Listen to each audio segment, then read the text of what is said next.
that the moon landings were in fact very real. Alright, so let's get started here.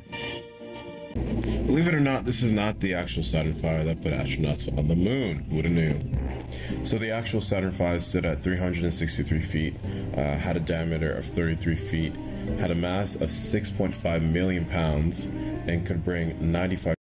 So for my project, I'm going to reenact the Apollo moon landings and hopefully try to convince people that the moon landings were in fact very real. Alright, so let's get started here. Believe it or not, this is not the actual Saturn V that put astronauts on the moon. Who would have knew? So the actual Saturn V stood at 363 feet, had a diameter of 33 feet, had a mass of 6.5 million pounds, and could bring 95,000 pounds into high Earth orbit. The most notable achievement that the NASA scientists were able to make were those giant F1 engines that you see in the background. That guy that looks so tiny is Werner von Braun, the lead scientist at NASA. So it just gives you some scale of how big these engines really were. Similar to the Saturn V, this rocket that I've built has about 3 stages. On the first stage, we have a liquid rocket with a high-performing engine, and on the outer rings, we have 3 sets of solid rocket boosters that are high-performing, and then 3 other sets of solid rocket boosters that are low-performing. Alright, welcome to the Kerbal Space Center launch pad. We have here our rocket, and in the right corner we have our astronauts, Jebediah, Bill, and Bob Kerman. These guys look scared. Let's see what their view is. Oh, didn't mean to do that.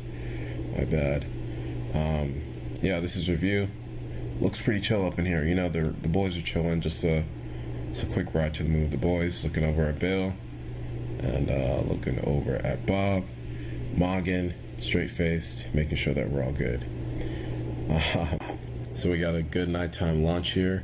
Gonna make sure the engines are spooled up, get that ready, get that flight computer turned on, and then we're gonna have a liftoff, solid rocket boosters turned on, release the clamps, and we are free from Kerbin. We are starting our ascent.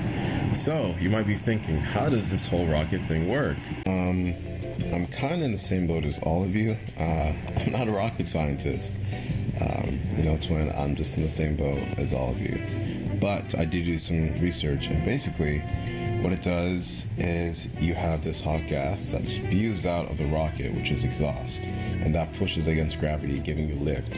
And that's the way that you can fly off into the atmosphere.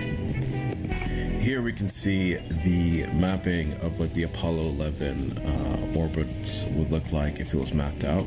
I can see here it creates the perfect circle of a sine graph. So the most important part of orbit is making sure that you do not fall back into the planet or the object that you're falling towards, which is basically orbiting. You must keep up a constant speed, which is what we're about to do.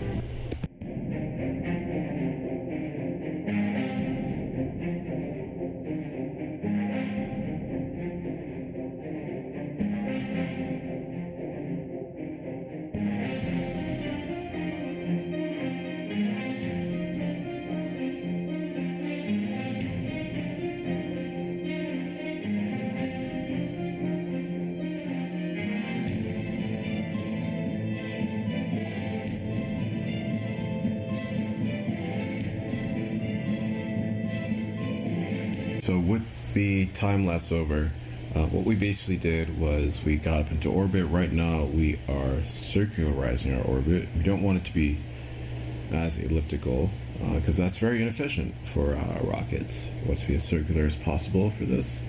Right now what we're going to do is we're going to do what's called a lunar injection orbit. That basically means that we're going to go to what the sign that says AP, and we are going to burn close to that. AP stands for apoapsis, or in the real terms, apogee, which is going to give us the best and most efficient way to get to the moon. So as you see here, I'm working with the computer, because I don't know how to do this by hand, because I'm not that smart. And you might be thinking, oh, isn't using a computer cheating? I say no, because you know what? I'm not doing this by hand. And as a wise man once said, Wait, SpongeBob! We're not cavemen! We have technology!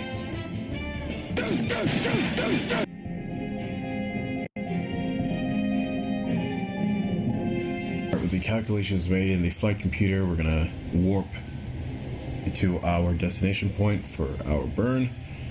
Just a few minutes, and then what we are gonna do is we're gonna do that lunar injection.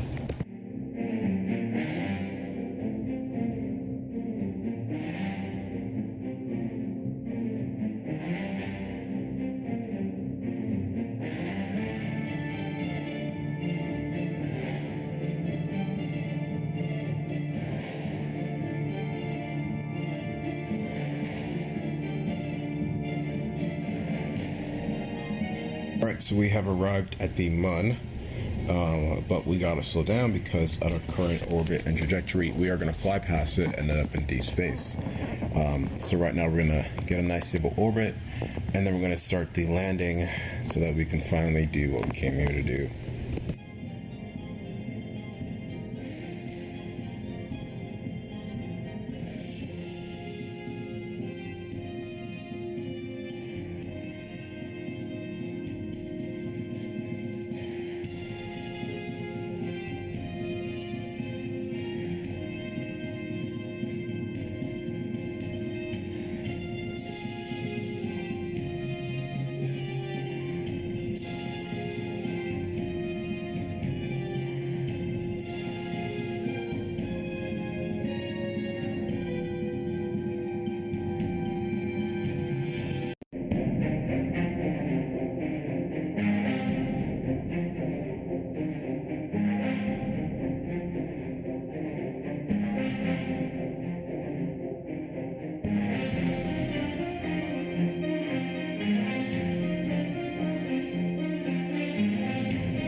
We made it, folks. It was a long journey, but we are finally here.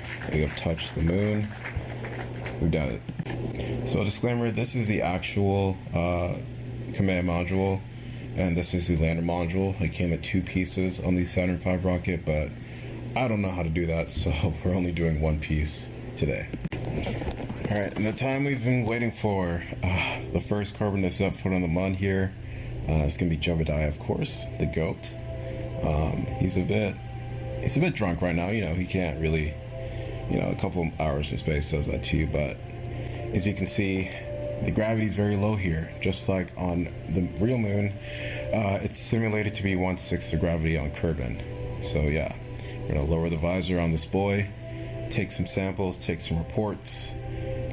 As you can see here, Jeb is thinking something dramatic to say, but then he's obviously cut off by some radio chatter. But time for the main event, planting of the flag. We got to be patriotic out here on the moon. And of course, as a surprise, it's our girl, it's our girl Ice Spice. So this is to make sure that this is authentic and not AI, because this took a while.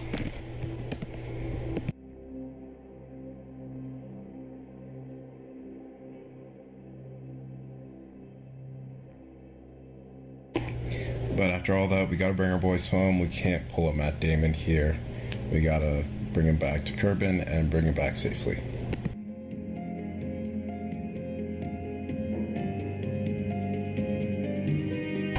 And essentially what we're doing is what we just did before, but in reverse, taking off, getting a nice orbit, and then making sure that we have an intercept course for Kerbin.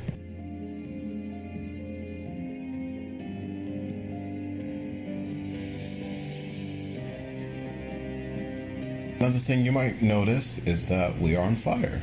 Don't worry, we're fine. This is just what happens when you're coming in, re-entering the atmosphere at a very high speed. The pressure of the air molecules in front of the spacecraft right now is combining with the pressure of the air molecules of the atmosphere, combining and then heating up in front of us, creating this plasma. But luckily we have a heat shield. And you can even see this in the latest Starship re-entry. Same thing happens, heating, but as long as you have that heat shield, your spacecraft should be fine.